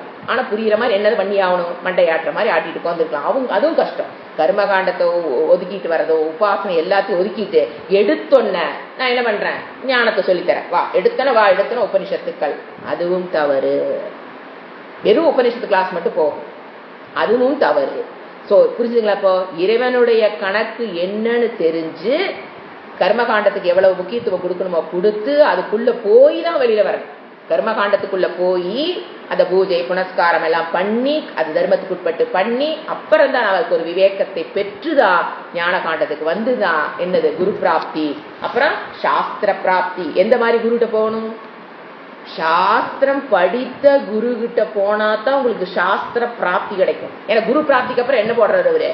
சாஸ்திர பிராப்தி. சாஸ்திர பிராப்தின்னு அவர் என்ன படிச்சிருக்கணும்? சாஸ்திரம் படிச்ச குரு கிட்ட, வேதாந்தம் உபனிஷத்துக்கள் படிச்ச குரு கிட்ட போனா மட்டும்தான் சாஸ்திர பிராப்தி. அதுக்கப்புறம் தான் என்ன பண்ண முடியும்னால சிரவணம், மனனம், நிதித்தியாசனம், ஞானம், ஞான நிஷ்டா. புரிஞ்சுங்களா? இதுதான் இறைவனோட கணக்கு. இப்ப நம்ம அதோட மீனிங் போலாம். இப்ப அடுத்தது பாருங்க என்ன எழுதியிருக்காரு பாருங்க. இதெல்லாம் இப்ப கர்மகாண்டத்தை சொல்லி முடிச்சுட்டாரு. இப்ப நான் என்ன பண்ண எக்ஸ்டெண்ட் பண்ணி அவருடைய பிளான் என்னங்கிறத நான் பின்னால சொல்ல போறத முன்னாலே நான் சொன்னேன். எதற்காக கர்மகாண்டத்தை இறைவன் உபதேசம் செய்தார்? அது நம்ப அவசியம், விட்டுவிடக் கூடாது. அடுத்தது அதன் பின்னர் ததக அஞ்ஞானு, அதற்கு பிறகு என்ன பண்ணாரு? சனக்க சனந்த நாதிகளை சிருஷ்டி செய்து யார் யார படைச்சாரு? அதுக்கப்புறம் நிவிருத்தி லட்சணம் என்னன்னு சொல்றேன், நிவிருத்தி லட்சணம். புரிஞ்சுங்களா? இப்போ எது? இதுதான் ஞான காண்டம். நிவிருத்தி லட்சணத்தை, ஞான வைராகியம்னா என்ன அப்படிங்கிற லட்சணத்தை கடைபிடிக்க செய்தா. அவங்களுக்கு உபதேசம் செய்யறது மட்டும் இல்லைங்க, அப்படி புரிஞ்சுக்கணும். உபதேசம் பண்ணிட்டு எந்திரிச்சு போறதில்ல. ஃபர்ஸ்ட் இருக்கிறவங்க அதை ஃபாலோ பண்ணி வாழ்ந்தார்கள். அடுத்துக்கலாம் மரிச்சி. இப்ப இவங்க இதை கடைபிடித்தார்கள். உபதேசம் பகவான் செஞ்சாரு, இவங்க அதை ஃபாலோ பண்ணினாங்க. யார் யாரு? 4 எல்லாம் தெரிஞ்சுக்கோங்க. தட்சிணாமூர்த்தி கோயில போய் பாத்தீங்கன்னா தட்சிணாமூர்த்தி கீழே வந்துருப்பாங்க பார்த்தீங்களா? 4 பேரு. அவங்க தான் இவங்க 4 பேர். சனக்க, சனந்தன, சனாதன, சனத்குமார. 4 பேர். சனக்க, சனந்தன, அப்புறம் சனாதன, அப்புறம் சனத்குமார. இந்த 4 பேரு தான் இறைவன் இருந்து தட்சிணாமூர்த்திட்டு இருந்து. அது யார் தட்சிணாமூர்த்தி? யாரப்போ ஏங்க ஈஸ்வரன் தான் சொல்லிட்டு இப்ப திடீர்னு தட்சிணாமூர்த்தி வந்தீங்கன்னா, தட்சிணாமூர்த்தி ரூபத்தில் இருந்து ஈஸ்வர தத்துவம் இந்த 4 பேருக்கும் உபனிஷத்துக்கள், அதாவது நிவிருத்தி மார்க்க லட்சணத்தை, ஏன்னா இவர் என்ன வேர்டு போடுறாரு, நிவிருத்தி மார்க்க அல்லது லட்சணம், நிவிருத்தி லட்சணத்தை உபதேசம் கிராகையா மாச உபதேசம் செய்தார். யார் பண்ணுனா? தட்சிணாமூர்த்தி ரூபத்தில் இருக்கிற ஈஸ்வர தத்துவம். அப்படி புரிஞ்சுக்கணும். பர நாராயணக உபதேசம் செய்தார். அடுத்தது என்னென்ன உபதேசம் செஞ்சாரு? ஞான வைராகிய லட்சண தர்மம். ஏன்னா அந்த ஞானத்தை பெறணும்னா விவேகத்தோட வந்திருக்கார். அப்ப அந்த விவேகத்தை என்னவா அந்த விவேகத்தை பழுக்க செய்யும்போது அது என்னவா மாறும்? வைராகியம். இவர் என்ன சொல்றாரு? அந்த விவேகத்தை பெற்று அதுக்கப்புறம் நீ வைராகியத்தை பெற்றாதான் ஞானத்தை பெற முடியும். தெரிஞ்சுங்களா? வெறும் அறிவு, அந்த வெறும் ஞானத்தை பெற மாட்டா. உள்ள மனதுக்குள்ள என்ன இருக்கணும்? வைராகியம். ஒரு பற்றற்ற வைராகியம் என்னங்க? பற்றற்ற நிலை. எது பற்றற்ற நிலை? ஃபர்ஸ்ட் என்ன பண்றோம்? விவேகம் என்னங்க? இது நித்தியம், இது அனித்தியம்னு பிரிச்சு அறிய ஆரம்பிச்சிருவாங்க. இது நல்லது, இது கெட்டது, இது நித்தியம், இது அனித்தியம். அனித்தியம் என்னங்க? நித்தியம்னா எப்பவும் இருப்பது நித்தியம். அனித்தியம் என்ன? வந்து போகக்கூடியது, நிலையற்றது, நிலையாமை. வள்ளுவர் சொல்ல பாத்தீங்களா? நிலையாமை. அந்த நிலையாமை அவன் சிந்திச்சு பார்க்கும்போது ஆட்டோமேட்டிக்கா அவனுக்கு அது என்ன போயிடும்? பற்று போயிடும். சுபாவமா நடபடுங்க. நாம போர்ஸ் பண்ணிலாம் வைராகியம்லாம் வராது. நீங்க விவேகத்தை பண்ண இது அனித்தியம், இது அனித்தியம், இது நிலையற்றது, இது நிலையற்றது, இது நிலையற்றதுன்னு சிந்திக்க ஆட்டோமேட்டிக்கா அது மேல இருக்கிற பற்று போகும். அதை விட்டு ஓடுறது இல்லைங்க. அது ஓடதான் வாழ்ந்துட்டு இருப்போம். ஆனா அதுகிட்டு இருக்கிற பற்று இது அனித்தியம், இது அனித்தியம் போது என்ன ஆயிரும்? ஆட்டோமேட்டிக்கா அது இருக்கிற பற்று போயிடும். அப்போ பற்று போக போக நீங்க என்ன பண்ணுவீங்க? எது நித்தியம்னு தெரிஞ்சா அதுல என்ன ஆயிக்கும்? நம்ம அதை பெறணும், நித்திய வஸ்துவை நாம பெறணுங்கிற ஆசை, அனித்திய வஸ்துவை விட்டுறணுங்கிற ஒரு ஆட்டிடியூட் வருது பாத்தீங்களா? தட் இஸ் மனசு வைராக்கியம். ஏன்னா வைராக்கியம்னா அப்படியே எல்லாத்தையும் விட்டுட்டு, உறவுகளை விட்டுட்டு, குடும்பத்தை விட்டுட்டு மலைக்கு, இமயமலைக்கு போறது, ரிஷிகேஷ் போறதுக்கு பேர் வைராக்கியம் அல்ல. இது ஞானத்தினால் நடைபெறுவது. இது வீட்டுல உட்காந்துட்டு கிரகஸ்த ஆசிரமத்தில் இருக்கும் போது வைராக்கியத்தை பெறலாம். அதுக்கு ரிஷிகேஷ் போய் ஆசிரமத்துல உட்கார்ந்துதான், அங்கதான் கஷ்டம் வைராக்கியத்தை பெறுதல். கிரகஸ்த ஆசிரமத்தில் வைராக்கியத்தை பெறுதல் ஈஸி. ஏன்னா நமக்கு டெய்லி டெஸ்ட் நடந்துட்டே இருக்கும். ஒரு பொருள் வரும்போது நம்ம என்ன பண்ணிட்டே இருக்கலாம்? இது அனித்தியம், இது அனித்தியம், இது அனித்தியம், இது இப்படி சொல்ல மனம் உள்ள ரீங்காரமிடும். ஐயோ, இந்த அனித்தியத்துக்கு பின்னால போனா நமக்கு என்னதான் கிடைக்கும்? அனித்திய சுகம் தான் கிடைக்கும். ஃபர்ஸ்ட் தெரியும் அனித்தியத்துக்கு பின்னால ஏன் போகக்கூடாதுன்னு தோணும். அனித்தியம் எனக்கு எதை கொடுக்காது? நித்தியமான ஆனந்தத்தை கொடுக்காது. ஏன்? அதே அனித்தியம். அது எனக்கு எப்படி நித்தியமான? ஆனா நான் தேடுறது என்னது? நித்திய ஆனந்தத்தை நான் தேடுறேன். எப்பவுமே சந்தோஷமா இருக்கணும்னு நினைக்கிறேன் பாத்தீங்களா? அதைத்தான் நான் தேடுறேன். ஆனா நான் பாக்குற பொருள் என்னது? அனித்தியம், காலத்துக்கு உட்பட்டது, தேசத்துக்கு உட்பட்டது, அது லிமிட்டட். அது எனக்கு என்ன புரியும்? அது எனக்கு நான் தேடுகிற நித்திய ஆனந்தத்தை அனித்திய வஸ்துக்களினால் கொடுக்க முடியாதுங்கிற தெளிவு, அந்த உறுதி வந்துருச்சுன்னா வைராக்கியம். அப்ப கண்டிப்பா எதை நோக்கி ஓடுவான்? எது எனக்கு நித்திய சுகத்தை கொடுக்குது அதுக்கு பின்னால போறதுக்கு பேர் தாங்க வைராக்கியம். வீட்டை விட்டுட்டு போறதுக்கு பேர் வைராக்கியம் அல்ல, அதுக்கு பேர் விரக்தி. புரிஞ்சுங்களா? கஷ்டத்துக்கு மேல கஷ்டம் ஓடுறான்னு வச்சுங்களா, அது பேர் விரக்தி. விரக்தியில அங்க வேலைக்கு ஆகாது. ஞானேன அந்த வைராக்கியம் வரும். அதுக்கப்புறம் அவங்க சன்னியாசி ஏற்றாங்கன்னா அவங்க நல்லா பியூட்டிஃபுல்லா வாழ முடியும். இந்த வைராக்கியமே இல்லாம சன்னியாசி ஏற்ற ரொம்ப கஷ்டம். இதெல்லாம் நம்ம நிறைய பார்த்திருக்கோம். அடுத்தது இப்ப புரிஞ்சுங்களா? ஞான அடுத்தவர் என்ன போடுறாரு? வைராக்கியம். வைராக்கியம் இல்லாமல் பெற்ற ஞானத்தில் நாம் நிற்க முடியாது.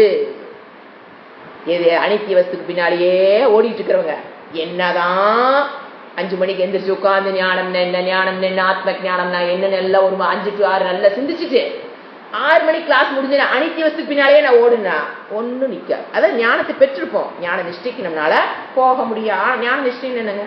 ஆனந்த பிராப்தி, துக்க நிவர்த்திக்கு. நீங்க இந்த அனித்திய வஸ்துக்கு பின்னால போற வரைக்கும், அதாவது போறதுனாங்க சம்பாதிக்க வேண்டானோ அதெல்லாம் சொல்லல. சம்பாதிக்கலாம், வாழ்க்கைக்கு தேவையை அடையலாம், அதெல்லாம் தப்பு இல்லை. பட் அதுல போய் பற்று எதை விட்டுட்டு, நித்தியத்தை விட்டுட்டு அனித்தியத்துல போய் பற்றா ஓடிட்டு இருக்கிறோம். அப்படிங்கும் போது நம்மளால இந்த பக்கம் வர முடியாது. அதனால சொல்றாரு, ஞானம் போட்டன்னு அடுத்த விட என்ன போடுறாரு, வைராகியம் லட்சண தர்மம் கடைபிடிக்க செய்தா. அதான் கிராகையா மாச அப்படின்னு என்ன உபதேசம் பண்ணி அவங்கள கடைபிடிக்க செய்தா. இப்ப 4 பேர் எத்தனை பேர் வந்திருக்காங்க உலகத்துல, இதெல்லாம் வந்துங்க ஒரு கிரமமா எப்படி உலகத்துல எந்தெந்த மனிதர்கள் முதல்ல படைச்சேங்கிறத சிருஷ்டில சொல்றாரு. புரிஞ்சுங்களா? அடுத்து இவங்க சொல்றாரு, கம்ப்ளீட் பண்றாரு. என்ன சொல்றாரு, த்விதோ ஹி வேதோக்தோ, அதான வேதோக்தக தர்மகி த்விவிதகா. இந்த மாதிரி நான் என்ன பண்ணியிருக்கேன், த்விவிதக பிரவிருத்தி லக்ஷணகா நிவிருத்தி லக்ஷணக ச அப்படின்னு என்ன தமிழ்ல, வேதத்தில் கூறப்பட்டுள்ள தர்மமானது 2. 1 பிரவிருத்தி லக்ஷணம், அதையும் நான் தான் கொடுத்தேன். இன்னொன்னு என்ன, நிவிருத்தி லட்சணம், அதை யாருதான் கொடுத்தாரு, இறைவன் கொடுத்திருக்கிறார். இப்ப புரிஞ்சுங்களா, யாரு எங்கிருந்து ஆரம்பிக்கணும், ஏன் இறைவன் கர்ம காண்டத்தை கொடுத்து ஞான காண்டத்தை ஏன் கொடுத்தா, தெளிவாயிடுச்சா? அடுத்தது இந்த மாதிரி 2 தர்மம். இப்ப இதான் கன்க்ளூஷன். இப்ப நம்ம என்ன இதுவரைக்கும் உபோத்காத்தால சங்கரர் எதை எஸ்டாப்ளிஷ் பண்ணிருக்காரு, பெரிய விஷயத்தை எஸ்டாப்ளிஷ் பண்ணிருக்காரு. 1 பிரவிருத்தி லட்சணம் given to us by Bhagavan. நிவிருத்தி லட்சணம் also given to us by Paranarayanaha, not by any human beings. Paranarayanaha. ஏன்னா மனிதர்களை படைச்சா உபதேசம் பண்ண முடியும் இல்லைங்களா? மனிதர்களை படைச்சு ஃபர்ஸ்ட் யார் தோன்றுனாங்க, மரீச்சி முதலான ரிஷிகள் தோன்றுனாங்க. அதுக்கப்புறம் ஜனகாதி முனிவர்கள் தோன்றுனாங்க. அவங்களுக்கு இந்த 2 உபதேசம் செய்து கடைபிடிக்க செய்தா. ஃபாலோ பண்ணணும். புரிஞ்சுங்களா? வேறு காதல் கேட்டதில்ல, ஃபாலோயிங். அதுக்கு அடுத்தது இதோட கம்ப்ளீட் பண்ணிட்டார். இப்ப என்ன கம்ப்ளீட் பண்ணிட்டார், பிரவிற்த்தி லட்சணம் நிவிருத்தி லட்சணம்.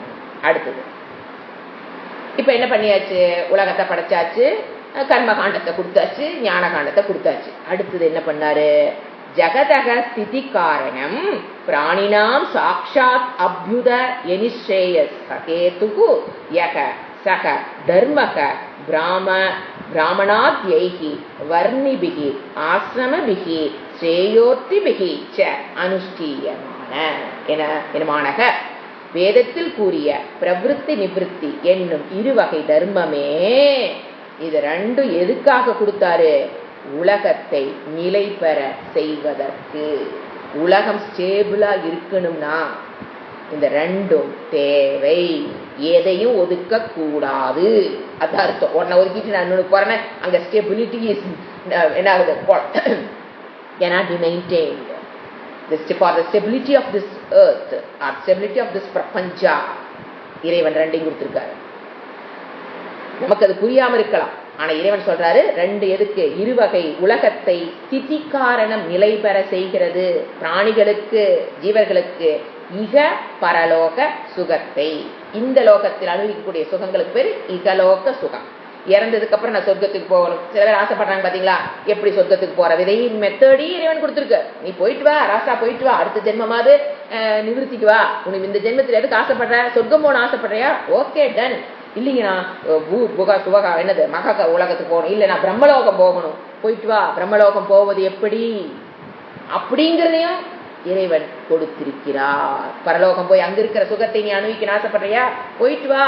இறந்ததுக்கு அப்புறம் நீ பிரம்மலோகம் போகணுமா போ, சொர்க்கம் போகணுமா போ, கந்தர்வலோகம் போகணுமா போ. எப்படி போறது, அதுக்குண்டான கர்மங்கள் இங்க என்னென்ன பண்ணணும், எப்படி ஒரு தர்மத்துக்கு உட்பட்டான வாழ்க்கை வாழ்ந்துங்க. அப்புறம் என்னென்ன ஹோமம் எல்லாம் பண்ணோம்னா அது நிறைய இருக்கு. ஜபம், ஹோமம், உபாசனை நிறைய இருக்கு. இதையெல்லாம் நீ கம்ப்ளீட் பண்ணினா ஃபர்ஸ்ட் தர்மத்துக்கு அங்கேயும் தர்மத்துக்கு உட்பட்டு வாழ்ந்து இதையெல்லாம் பண்ணினா உனக்கு என்ன இது ரெடி, டிக்கெட்டு சொர்க்கத்துக்கு போறதுக்கு டிக்கெட் ரெடி. இல்லை நீ பிரம்மலோகம் போனாலும் அந்த டிக்கெட் நீ இங்கே வாங்கி வச்சுக்கலாம். இறந்ததுக்கு அப்புறம் அந்த டிக்கெட் வச்சு நீங்க போயிடலாம் அதையும் இகலோக சுகம் அர்த்த காம புருஷார்த்தம் எப்படி அடைவது புரிய நினைக்கிறப்ப இகலோகத்தில் அர்த்தம் காமம் எப்படி அடையிறது, ஆசைப்பட்டதை எப்படி அடையிறதுன்னு சொல்லியிருக்காரு. இறந்ததுக்கு அப்புறம் போற பரலோகத்துக்கு உண்டான விஷயத்தையும் பேசியிருக்கிறார். உலகத்தை பிராணிகளுக்குன்னு அந்த இடத்துல ஜீவராசிகள் இக பரலோக சுகத்தையும் முக்தியையும், அதுதான் என்னது ஞானகாண்டம், மோக்ஷம் நேரடியாக தருவதான தர்மமே ஸ்ரேயஸை விரும்பும் பிராமணர் முதலிய வர்ணத்தாராலும் ஆசிரமத்தாராலும் அனுஷ்டிக்கப்பட்டு வருகிறது. இப்போ என்ன சொல்றாரு, யாரு ஃபாலோ பண்றாங்க, யாரு இந்த முக்திக்கு ஃபாலோ நேரடியாக அதாவது முக்தியை தரக்கூடிய, இப்ப வேணுங்கிற பொருளை தரக்கூடிய இகலோக பரலோக சுகத்தை கொடுக்கக்கூடியது கர்மகாண்டம். அதுல ஆசை இருக்கிறவங்க அதை ஃபாலோ பண்றாங்க. ஆச்சா, எனக்கு அது ஆசை, இந்த லோகம் இப்படி சொர்க்கம் போகணும், அது போகணும், இந்த லோகத்துல எனக்கு இது வேணும் அது வேணும் அப்படிங்கிறவங்க அதை ஃபாலோ பண்றாங்க. வைராகியத்தை பெற்றவர்கள் எங்க வந்துடுறாங்க, நிவிருத்தி லட்சண, அதுக்கு வந்தவங்களுக்கு பேரு பிராமணர்கள். தெரிஞ்சுக்கலாம், பூணூல் போட்டவங்க இங்க வர்றாங்க அர்த்தம் கிடையாது. பிராமணத்துவம் உள்ளவர்கள், சத்துவ குண predominant people will come to ஞானகாண்டம். புரிஞ்சுங்களா? ஜாதி பார்க்காதீங்க. ஏன்னா பிராமணன் சொன்னோன்னே இந்த பூணூல் போட்ட ஐயர் மாதிரி நினைச்சிடாதீங்க. அப்படி இல்ல, பிராமணத்துவம் இருக்கணும் அவங்களுக்குள்ள. அப்படின்னு என்னங்க, வடிவென்பு பிராமணத்துவம், மனிதத்துவம், மிருகத்துவம்னு என்ன, அந்த மாதிரி பிராமணத்துவம்னு என்ன, அந்த சத்துவகுண பிரதான சுவாவமாக இருப்பவர்கள். சில பேரு பிறவியிலேயே சத்துவகுண சுவாவமா பிறக்கலாங்க. சில பேரு பிறவியில ரஜோகுணமாகவும் தமோ குணமாகவும் அதாவது சூத்திரராகவும் பிறந்துட்டு முயற்சி செய்து எங்க வந்திருப்பாங்க, சத்துவகுணத்துக்கு வரலாம். 2 பேரு பிராமணர்கள் தான். பிராமணனுடைய வீட்டில் பிறந்தவன் பிராமணன் சாஸ்திரம் சொல்லலை. நீ யார் வீட்டுல பிறக்கிறியோ அது கணக்கு கிடையாது. சூத்திர வீட்லயும் பிறந்திருக்கலாம், சத்திரிய வீட்லயும் பிறந்திருக்கலாம், அது கணக்கு கிடையாது. நீ பிறவியிலேயே பூர்வ ஜென்மத்து புண்ணியத்தின் காரணமாக பிறக்கும் போதே நீ பிராமணத்துவத்துடன் பிறந்திருக்கலாம். யூ ஆர் பிராமணன். You are qualified to study. You are qualified enough to come to ஞானகாண்டம். First சத்துவகுண பிரதானம் முக்கியம். ஏன்னா அவன் தான் இங்க வருவான். அது பிறவியாகவே சுபாவமாகவே பூர்வ ஜென்மத்து புண்ணியத்தின் காரணமாக சுபாவமாகவே அவன் அந்த குணத்தை பெற்றிருப்பான். அந்த மார்க்கத்துக்கு, அந்த நிவிருத்தி மார்க்கத்துக்கு அவன் வந்துருவான். அவங்க ஃபாலோ பண்ணுவாங்க. சில பேர் பாருங்க, பிறக்கும் போது சூத்திரனா பிறந்திருக்கலாம், வைசியனா சத்திரியன் ரஜோகுண பிரடாமனண்டா பிறந்திருக்கலாம், தமோ குண பிரடாமனண்டா பிறந்திருக்கலாம். ஆனா இறைவன் கொடுத்த ஆர்டினன்ஸ் பிரகாரம் தன்னை என்ன சத்துவ குணோபவ அர்ஜுன, நீ சத்துவ குணத்துக்கு வரணும்னா இறைவன் என்னென்ன கண்டிஷன் சொல்லியிருக்காரோ அதுல படிப்படியாக ஏறி சத்துவ குணத்துக்கும் வரலாம். பிறவியிலேயே சத்துவகுணத்தோடு பிறக்கலாம், அல்லது முயற்சி செய்து இறைவன் கொடுத்த ரூல்ஸ் அண்ட் நாம்ஸை ஃபாலோ பண்ணி அவன் சத்துவகுணத்துக்கு வந்துட்டானா அவர்களுக்குத்தான் என்ன காண்டம், ஞான காண்டம்.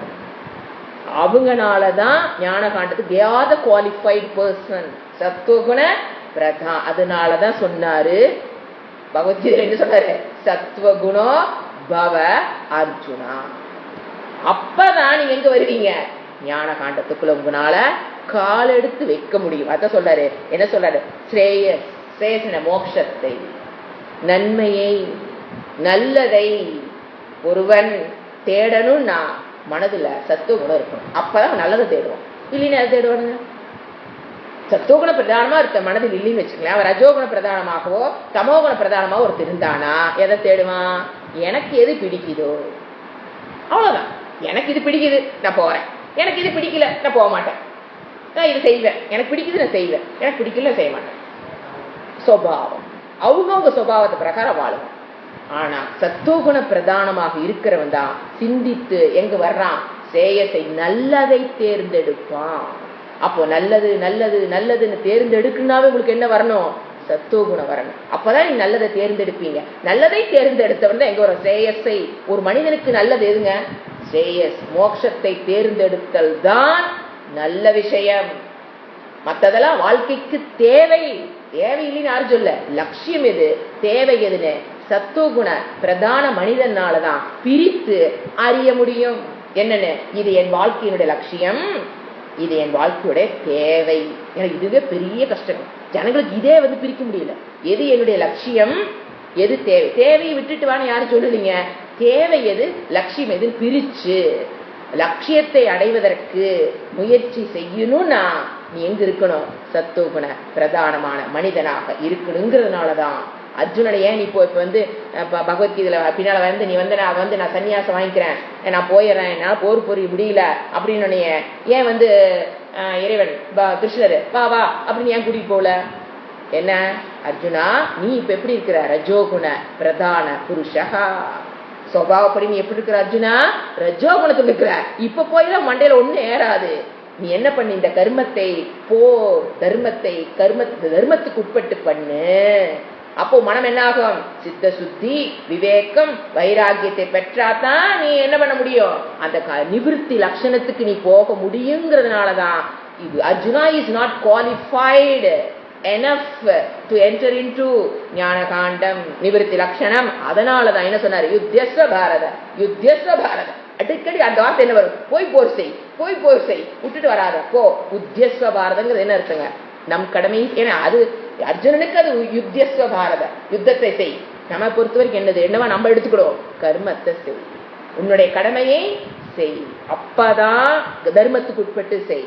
அப்பதான் நம்ம என்ன வர முடியும்? சத்துவகுண பிரதானத்துக்கு வந்துதான் நீ ஞான நிவிருத்தி லட்சணத்துக்குள்ள நுழைய முடியும். நன்மை விரும்பும் பிராமணர்கள், புரிஞ்சுங்களா? அவங்களுக்கு பேரு தான் பிராமணர்கள். எது? சத்துவகுண பிரதான குணத்தை உடையவர்கள் பிராமணர்கள். வர்ணத்தாராலும் ஆசிரமம். இந்த ஆசிரமம் கணக்கே கிடையாது. எந்த ஆசிரமத்திலிருந்து உள்ள போயிடலாம். எது? நீங்க பிரம்மச்சரிய ஆசிரமத்திலிருந்தும் போறவங்கள நம்ம பாக்குறோம். கிரகஸ்த ஆசிரமத்திலிருந்து படிக்கிறவங்கள இத்தனை பேர்த்த பாக்குறோம். வானப்பிரஸ்த ஆசிரமம் 60 வயசு மேல வந்து உட்காந்து படிக்கிறவங்களையும் பாக்குறோம். ஆசிரம் பாருங்க எல்லாமே. சன்னியாச ஆசிரமம் நீங்க சன்னியாசம் வாங்கிட்டு போய் இப்ப ரிஷிகேஷ்ல தயானந்தர் ஆசிரமத்துல போய் உட்கார்ந்தீங்கன்னா ஃபர்ஸ்ட் என்ன சொல்லி தருவாங்க? ஏடு பகவத்கீதை, அடுத்து என்னது? உபனிஷத்து, முண்டக்கோபுரி. ஃபர்ஸ்ட் கிளாஸ் என்ன? ஃபர்ஸ்ட் சின்ன சின்ன விஷயங்கள் மாதிரி ஜீவ யாத்திரை, இந்த மாதிரி சின்ன சின்ன வகுப்புகள். கூடவே என்ன வரும்? உபனிஷத்துக்கள், ஒரு பிரம்மசூத்திர வரைக்கும். இதையே நான் அங்க போனாலும் படித்து ஞானத்தை பெற முடியும். அங்க போய் ஓம் க்ளீம் கிளாம் மந்திரம்லாம் போட்டு யாரு? தயானந்தர் வா ஒரு மந்திரம் போடுறேன், உனக்கு வந்து அந்த ஞானம் வந்துடும், நீ அப்படிங்க 2 வருஷம் இரு அப்புறம் போ, அப்படியெல்லாம் கிடையாதுங்க. அங்க போனாலும் இதே விவேகம். அந்த மண்டைக்குள்ளும் யாரு சன்னியாச ட்ரெஸ் போட்டுருக்காங்க பாத்தீங்களா? அவங்க மண்டைக்குள்ள என்ன இருக்கணும்? விவேகம், வைராகியம், குரு பிராப்தி, என்னது சொல்றது, சாஸ்திர பிராப்தி, இதெல்லாம் கிடைச்சு ஞானம் சிரவணம் பண்ணணும் அவங்களும், மனனம் பண்ணணும் அவங்களும், நிதித்தியாசனம் பண்ணிதான் ஞானத்துக்கு போயிட்டா ஞான நிஷ்டைக்கு அவங்களும் போக முடியும். வாழ்க்கை முறைதான் வேற. ஸ்டைல், லைஃப் ஸ்டைல் என்னது? இப்படியே வாழ்ந்துக்கலாம், அப்படியே வாழ்ந்துக்கலாம். ஓகே, நம்ம டைம் ஆயிடுச்சு. ஹரி ஓம். ஓம் சாந்தி சாந்தி சாந்தி.